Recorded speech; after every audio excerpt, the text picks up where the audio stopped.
Hello, मेरा नाम रीना है और मैं टीचिंग एग्ज़ाम की प्रिपरेशन करती हूँ। अब मैं केवीएस और एनवीएस की प्रिपरेशन स्टार्ट करूँगी और लास्ट टाइम मैंने केवीएस दिया था, इंटरव्यू दिया था बट मेरा सिलेक्शन नहीं होया। क्यों नहीं हुआ उसका रीज़न मुझे नहीं पता, क्योंकि आज तक हमारे इंटरव्यू के मार्क्स शो ही नहीं हुए, हमारा कैसी परफॉर्मेंस थी, कैसा था, कुछ नहीं पता और कैसा इंटरव्यू हुआ है लास्ट टाइम केवीएस में, ये सभी एस्पिरेंट को पता है जिन्होंने लास्ट टाइम इंटरव्यू दिया है। और हमारा इंटरव्यू, मेरा आज भी मैं हर वीडियो में बोलती हूँ कि मेरा इंटरव्यू बहुत अच्छा हुआ था। एग्ज़ाम भी अच्छा हुआ था, इंटरव्यू भी अच्छा हुआ था। तो हम फिर से अब केवीएस की प्रिपरेशन स्टार्ट कर रही हूँ, साथ में एनवीएस की कर रही हूँ, क्योंकि ये दोनों एग्ज़ाम साथ में ही आते हैं, 2-3 मंथ के गैप में आते हैं और अब तो ये बातें चल रही है कि दोनों एक साथ आ सकते हैं, तो अब मैं इनकी प्रिपरेशन स्टार्ट कर रही हूँ। क्योंकि अब देखो, जो लास्ट एग्ज़ाम 23 में हुआ था, उसको 2-3 साल हो गए हैं। मैं ये नहीं कहती कि अब वैकेंसी आएँगी, वो तो किसी को नहीं पता वैकेंसी कब आएँगी। बट मुझे लगता है अब ज़्यादा दूर नहीं है, 6 मंथ तक आ जाएँगी और यदि वैकेंसी आती हैं, तो हमें बहुत कम टाइम मिलेगा, क्योंकि 23 में यही हुआ था। जनवरी शायद 1 जनवरी, 2 जनवरी तक फॉर्म फिलिंग थी और 19 जनवरी को इन्होंने एग्ज़ाम डेट दी और 13 को शायद मेरा एग्ज़ाम था टीजीटी हिंदी का। मेरा सत हाँ, 13 को था शायद। फरवरी में इन्होंने एग्ज़ाम लेने स्टार्ट कर दिए थे। और उस टाइम में इतनी पजल हुई, मैंने पीआरटी भी दिया था केवीएस का और वहाँ से तो हमें चलो निकाल दिया था। फिर मैंने पीजीटी की भी प्रिपरेशन की थी और टीजीटी की भी की थी। पीजीटी में मेरा पेपर क्वालीफाई नहीं हुआ था, क्योंकि मेरे 136 नंबर थे और शायद पीजीटी में 143 के आसपास कट ऑफ लगी थी और मेरा टीजीटी क्लियर हो गया था, क्योंकि 1.5 महीना ही हमें मिला था। उसमें मैंने टीजीटी की भी प्रिपरेशन की थी सेल्फ स्टडी से और पीजीटी की भी की थी। और देखो, 10-12 दिन में घर पे भी नहीं थी, मायके चली गई थी, तो वो लॉस हुआ मेरा उस टाइम में। और अब जो मैंने वीडियो बनाई है, एक लड़की ने मेरे पास, जो मैंने इंटरव्यू की वीडियो डाली थी उसमें कमेंट किया था, 2-3 कमेंट मेरे पास आए हैं। उसमें एक लड़की का नाम है नेहा पांडे और पूजा पांडे शायद। तो उन्होंने मुझसे यही पूछा है कि आपने जो केवीएस की प्रिपरेशन कैसे की थी और कहाँ से पढ़े थे और क्या सिलेबस आपने, कहाँ से आपने सिलेबस की तैयारी की थी। देखो, मैं पूजा और नेहा आपसे यही कहूँगी कि देखो, प्रिपरेशन कितने टाइम में हुई थी, उन्हें ये भी पूछा था। देखो, टीचिंग एग्ज़ाम की तैयारी प्रिपरेशन कोई देखो 2-3 महीने में तो होती नहीं है। जो भी हम टीचिंग वाले हैं सबको पता है कि हम कंटिन्यू थोड़ी प्रिपरेशन करते रहते हैं। कोई आस-पास एग्ज़ाम होता है, देते रहते हैं, उनसे हमारी प्रिपरेशन होती रहती है। जैसे केवीएस के बाद मैंने चंडीगढ़ का एग्ज़ाम दिया था, मेरा सिलेक्शन नहीं हुआ बट मेरी रैंक अच्छी आई थी। पोस्ट ही वहाँ पर 4 थी और मेरी 25 रैंक थी। मैं सैटिस्फाई हूँ उस रैंक से, क्योंकि मेरी अच्छी तैयारी हो गई उस एग्ज़ाम की वजह से।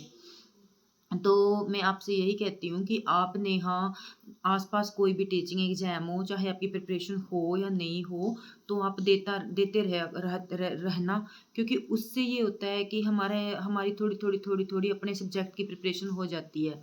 और मैं जैसे अब केवीएस की प्रिपरेशन स्टार्ट करूँगी, तो मैं मेरे हिसाब से तो ऐसे करूँगी। देखो, उसमें वो आती है, पहले पैटर्न के हिसाब से तो देखो, रीज़निंग आती है।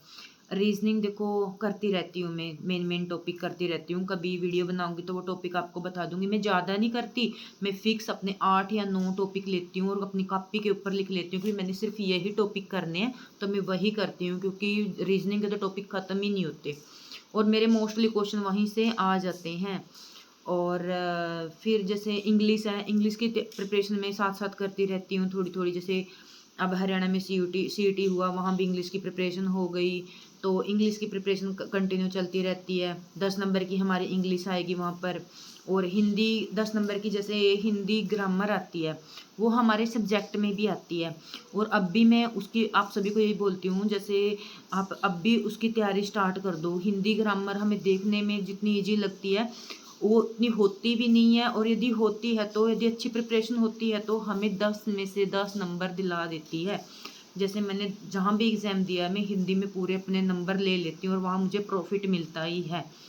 अब केबीएस में जर्नल में 10 आएगी, तो आपके 10 नंबर तो सेफ़ ही मान के चलो। और उसमें और क्या था, रीजनिंग, कंप्यूटर की प्रिपरेशन मेरी अच्छी थी, 5 में से 5 नंबर का है, तो 5 में से 5 मार्क्स मेरे आ गए थे। और रीजनिंग में भी अच्छे मार्क्स थे, सिर्फ एक ही मार्क्स कटा था। और जो जर्नल 10 नंबर की जीके थी वो भी मेरी बहुत अच्छी हो गई थी, क्योंकि जब हमने सीटेट दिया तो हमने एनसीईआरटी 6 to 10 एनसीईआरटी हम सब पढ़ चुके थे, और मोस्टली क्वेश्चन वहीं से थे। मेरे 8 क्वेश्चन ठीक हो गए थे वहाँ से। और जो हमारी वो आती है टीचिंग एप्टीट्यूड आता है, वो जैसे वो मैंने यूट्यूब से किया था। वो यूट्यूब से वीडियो देखती थी मैंने वहीं से किया था, वहाँ पर भी मेरा अच्छा स्कोर था।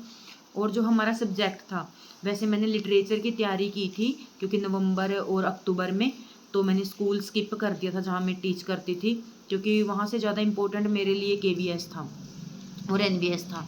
तो मैंने लिटरेचर की प्रिपरेशन की थी। एंड टाइम पे केवीएस ने सारा ही सिलेबस चेंज कर दिया था। उन्होंने बिल्कुल 6 to 10 तक के चैप्टर के नाम के साथ हमें सिलेबस दिया था भी ये टॉपिक आएंगे। और देखो हमने वही टॉपिक मैंने पढ़े। पर यूट्यूब पे भी कुछ पढ़ा रहे थे, वो एक दिन में एक घंटे में एक चैप्टर करा रहे थे या 2 चैप्टर करा रहे थे। पर वो सेल्फ स्टडी से हम एक दिन में मैं पूरी 6 क्लास की बुक पढ़ लेती थी हिंदी की। जैसे हिंदी था मेरा सब्जेक्ट, तो मैं एक दिन में एनसीईआरटी 6 क्लास की पूरी बुक पढ़ लेती थी।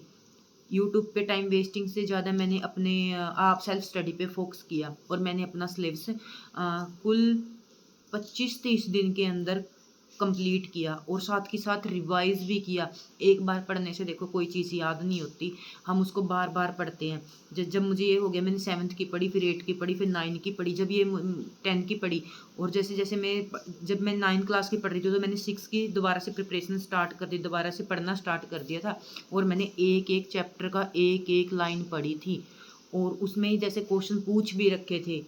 जो 9 क्लास की थी, मोती वाला चैप्टर, बैल वाला चैप्टर था, उसमें ये भी पूछ रखा था, उसके हाथ में क्या था, लालटेन थी। ऐसे ऐसे क्वेश्चन भी पूछ रखे थे चैप्टर के अंदर से। एक वो यात्रा वाला चैप्टर था, बस वाला, मुझे नाम याद नहीं है, उसमें से ये पूछ रखा था वो बस कौन कौन से शहर से नहीं निकली। यदि हम चैप्टर को अंदर से पढ़ेंगे तभी पता लगेगा ना हमें कौन कौन से शहर से निकली और किससे नहीं निकली। तो मेरे सब्जेक्ट में बहुत अच्छे नंबर आए थे, 94 मार्क्स थे मेरे सब्जेक्ट में। और वो भी मेरे थोड़े बहुत ग्रामर में कटे होंगे, वरना मेरे सब्जेक्ट में अच्छे मार्क्स थे। और ये ऐसे मैंने वहाँ पर प्रिपरेशन की थी, क्योंकि कंप्यूटर मेरा अच्छा है, मुझे पता है, मुझे कंप्यूटर, मैंने पॉलिटेक किया है कंप्यूटर में, तो कंप्यूटर में कर लेती हूँ। थोड़ी प्रिपरेशन की ज़रूरत होती है, और ग्रामर जो हमारा सब्जेक्ट है हम इसलिए कर लेते हैं। और मैं नेहा से यही कहना चाहूँगी, जिन्होंने मुझे कमेंट करके कहा था कि भाई आप कैसे करोगे, जैसे अब ये बोल रहे हैं कि पैटर्न चेंज होगा। अब पैटर्न तो देखो मुझे भी नहीं पता चेंज होगा नहीं होगा, और वो सबके लिए होगा यदि पैटर्न चेंज होगा तो।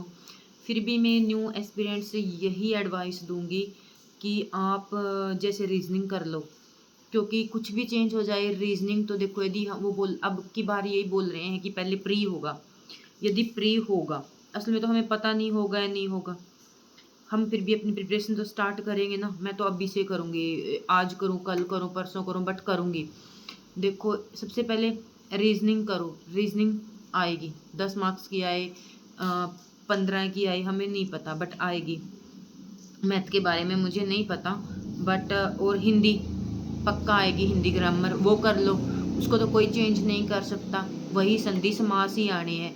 और कंप्यूटर कंप्यूटर वही आना है, यदि 10 नंबर का भी आता है, 15 नंबर का, तो देखो मार्क्स तो उन पे डिपेंड है, बट आएगा ज़रूर। देखो ये कंप्यूटर कर लो, और फिर हमारा टीचिंग एप्टीट्यूड है, उनके क्वेश्चन कर लो। और कहाँ से करें ये भी है, वे भी मैं आपको बता दूंगी। और फिर हो गया, क्या सब्जेक्ट है हमारा, और हाँ जीके। जीके के लिए देखो मैं ये नहीं कहती कि अब आप यदि आपने सीटेट किया है तो आपने देखो 6 to 10 तक की एनसीईआरटी बुक तो पढ़ी होंगी, उनमें से बहुत सारे क्वेश्चन आ ही जाते हैं जीके में, जो हमारा जीके का पोर्शन होता है।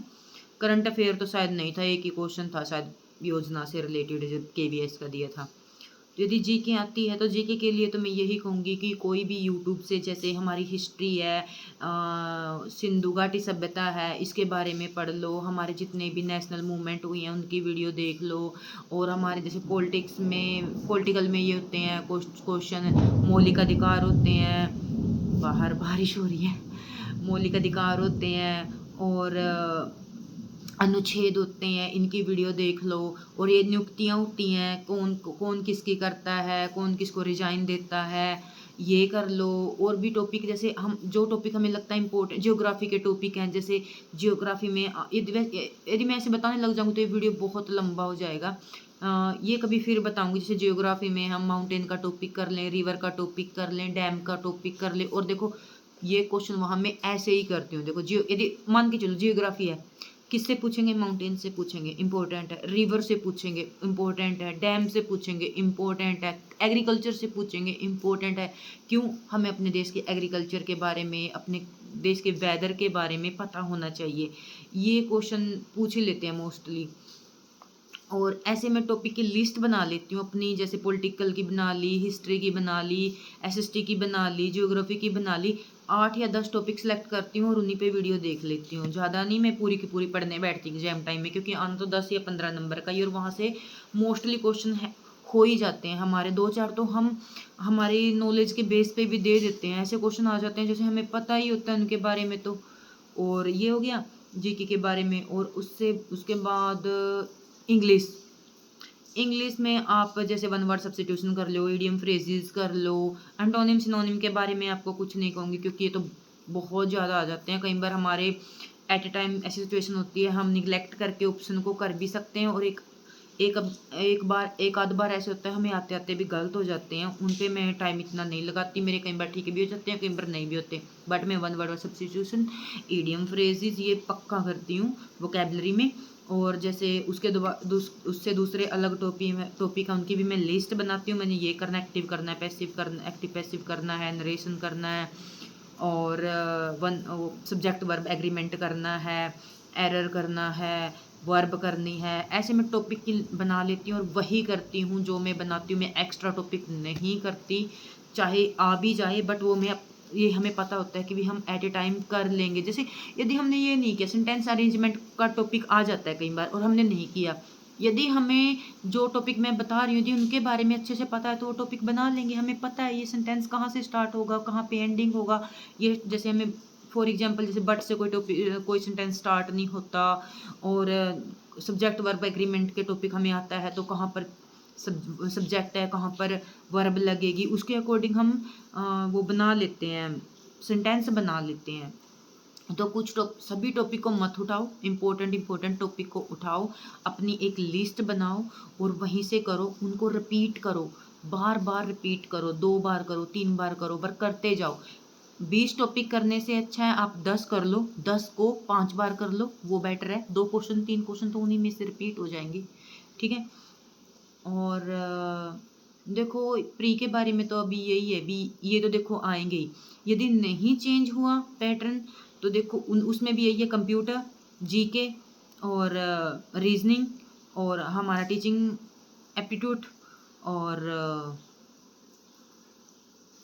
हिंदी, इंग्लिश। प्री दे लो या न दे लो, कॉमन पेपर में तो यही ही आएगा, चाहे हम दें या ना दें। और रही सब्जेक्ट की बात, सब्जेक्ट मैंने जब देखो केवीएस का हुआ था तो हमने एनसीईआरटी पढ़ा था। और अब की बार बोल रहे हैं कि यदि रिटन होगा तो अच्छी बात है, रिटन होगा। मैं तो यही कहती हूँ, अब लिख भी देंगे बट लगने चाहिए। ये नहीं हो कि एग्जाम भी अच्छा हो, टॉप भी करें और फिर नंबर भी सिलेक्शन भी ना हो। तो जैसे यदि हमारा रिटन होगा तो हम लिटरेचर की प्रिपरेशन करनी पड़ेगी मुझे लगता है। तो लिटरेचर यदि रिटन हुआ तो मेरा दिल कहता है कि लिटरेचर आएगा, एनसीईआरटी से कम, बट अब की बार लिटरेचर आएगा। क्योंकि वहाँ पर पूछेंगे ना, लिटरेचर से ही पूछेंगे ना हमसे भक्ति काल के बारे में और रीतिकाल के बारे में, आधुनिक काल के बारे में क्वेश्चन वहीं से पुट करेंगे ना। एनसीईआरटी में जैसे चैप्टर हैं, पोइम है, ये हैं और हमारे राइटर हैं। तो अब मैं अपनी जो सब्जेक्ट है उसकी प्रिपरेशन, मेरे पास एक हिंदी की बुक है 2-3, उनसे करूँगी। और देखो यदि हम एनसीईआरटी भी करते हैं तो एनसीईआरटी में सभी के सभी वो हैं, राइटर हैं, पोइटर हैं, तो उन्हीं से क्वेश्चन आएगा। वही हमारे लिटरेचर में राइटर पोइटर है, जैसे अब तुलसीदास है, वो लिटरेचर पढ़ेंगे तो वहाँ पर भी है। यदि हम एनसीईआरटी पढ़ेंगे वहाँ पर भी है। रस खान वहाँ पर भी है, रस खान वहाँ पर भी है। तो मैं आप सभी से यही कहती हूँ, आप अपने सब्जेक्ट की थोड़ी थोड़ी प्रिपरेशन स्टार्ट कर दीजिए। जैसे पोइटर पढ़ लीजिए, राइटर पढ़ लीजिए, तुलसीदास जी के बारे में पढ़ लीजिए, सूरदास जी के बारे में पढ़ लीजिए। तो यदि हमें सूरदास की रचनाएं लिखने आ गई, सूरदास की रचनाओं की विशेषताओं के बारे में पूछ लिया, तो हम लिख सकते हैं ना। भक्ति काल के इंपॉर्टेंट कवियों के बारे में पूछ लिख लिया तो लिख सकते हैं ना। यदि हम लिटरेचर पढ़ेंगे तभी लिख पाएंगे ना। और देखो हमारा पढ़ा हुआ कभी खराब नहीं होता। यदि हम लिटरेचर पढ़ेंगे तो लिटरेचर भी हमारा कहीं ना कहीं किसी न किसी सब्जेक्ट में काम आएगा। DSSS में लिटरेचर ही आता है, NVS में लिटरेचर ही आता है। तो आप लिटरेचर की प्रिपरेशन थोड़ी थोड़ी स्टार्ट कर लो। जैसे मैंने तो कर रखी है, फिर भी चलो, फिर भी बहुत डीप होता है। नाटक पूछते हैं, उपन्यास पूछते हैं, संस्करण पूछते हैं, यात्रा वृत्तांत पूछते हैं, किसने लिखा था, कब लिखा था, थोड़ा डिफिकल्ट हो जाता है। आधुनिक काल का है, भक्ति काल का है, तो थोड़ा डिफिकल्ट हो जाता है। देखो अब रिवीजन, मैं तो रिवीजन करूंगी। देखो मैंने पढ़ तो रखा है, बट मैंने तो देखो रिवीजन करनी है, कर लेंगे। बट जो फर्स्ट टाइम कर रहे हैं, जो नेहा पूछ रही है, जैसे आप अच्छे से तैयारी स्टार्ट कर दीजिए। जैसे आधुनिक काल बड़ा है, बहुत लेंथी है थोड़ा, उसके बारे वो पढ़ लीजिए। भक्ति काल पढ़ लीजिए, रीति काल पढ़ लीजिए, फिर बार बार पढ़िए उनको, रचनाएं पढ़िए कौन सी किसकी हैं। तो ऐसे अपनी प्रिपरेशन आप स्टार्ट कर सकते हैं। और ग्रामर, ग्रामर पे आप, हिंदी व्याकरण पे आप फोकस रखिए, क्योंकि कुछ भी चेंज हो जाए, या है रिटन हो या ऑब्जेक्टिव हो या कॉमन पोर्शन हो, हमारी हिंदी व्याकरण में कोई चेंज नहीं होगा। 20-25 नंबर की हमारी सब्जेक्ट में आती है और 10 नंबर की हमारे कॉमन पेपर में आती है। मैं मानती हूँ कि 30-40 नंबर की हमारी हिंदी की व्याकरण है। और ये हमें अपने फिंगर के ऊपर टिप्स पे याद होनी चाहिए। यदि हम हिंदी के स्टूडेंट हैं तो वहाँ से हम अच्छा स्कोर कर सकते हैं। और मैं भी सबसे पहले हिंदी व्याकरण की प्रिपरेशन स्टार्ट करूँगी, क्योंकि वो अच्छा, मैंने जैसे आपको बोला 20-25 नंबर सब्जेक्ट में आते हैं और 10 वहाँ, 30-35 नंबर बहुत ज़्यादा होते हैं। तो ये मेरी वीडियो थी। और जैसे मैं कौन कौन से टॉपिक पढ़ती हूँ, कैसे पढ़ती हूँ, उसके लिए मैं नेक्स्ट टाइम वीडियो बनाऊंगी। और कौन सी बुक से पढ़ती हूँ वो नेक्स्ट टाइम बनाऊंगी। यदि आपको मेरी इन्फॉर्मेशन हेल्पफुल लगी हो तो प्लीज़ मुझे कमेंट करके बताना। और यदि मुझसे कुछ और पूछना हो तो पर्सनली मैं आपकी हेल्प ज़रूर करूँगी। कोई भी एस्पिरेंट हो, मैं आपकी हेल्प ज़रूर करूँगी, क्योंकि मैं भी खुद प्रिपरेशन कर रही हूँ और मैं बहुत बहुत परेशान हुई थी अपनी प्रिपरेशन के टाइम, क्या पढ़ना है क्या नहीं पढ़ना, यदि मैं यहाँ से पढ़ूंगी आएगा कि नहीं आएगा। बट अब मैं श्योर हूँ, मुझे पता है जो मैं पढ़ूंगी वो आएगा ही। मुझे 100% अब ये पता है कि एग्ज़ाम कहाँ से और किस किस टॉपिक से ये क्वेश्चन उठाएंगे। यदि किसी को मेरी हेल्प चाहिए तो प्लीज़ मुझे आप कमेंट कर सकते हैं। तो जितना मुझसे हो सकता है मैं आपकी हेल्प एग्ज़ाम होने तक करूँगी। Thank you so much.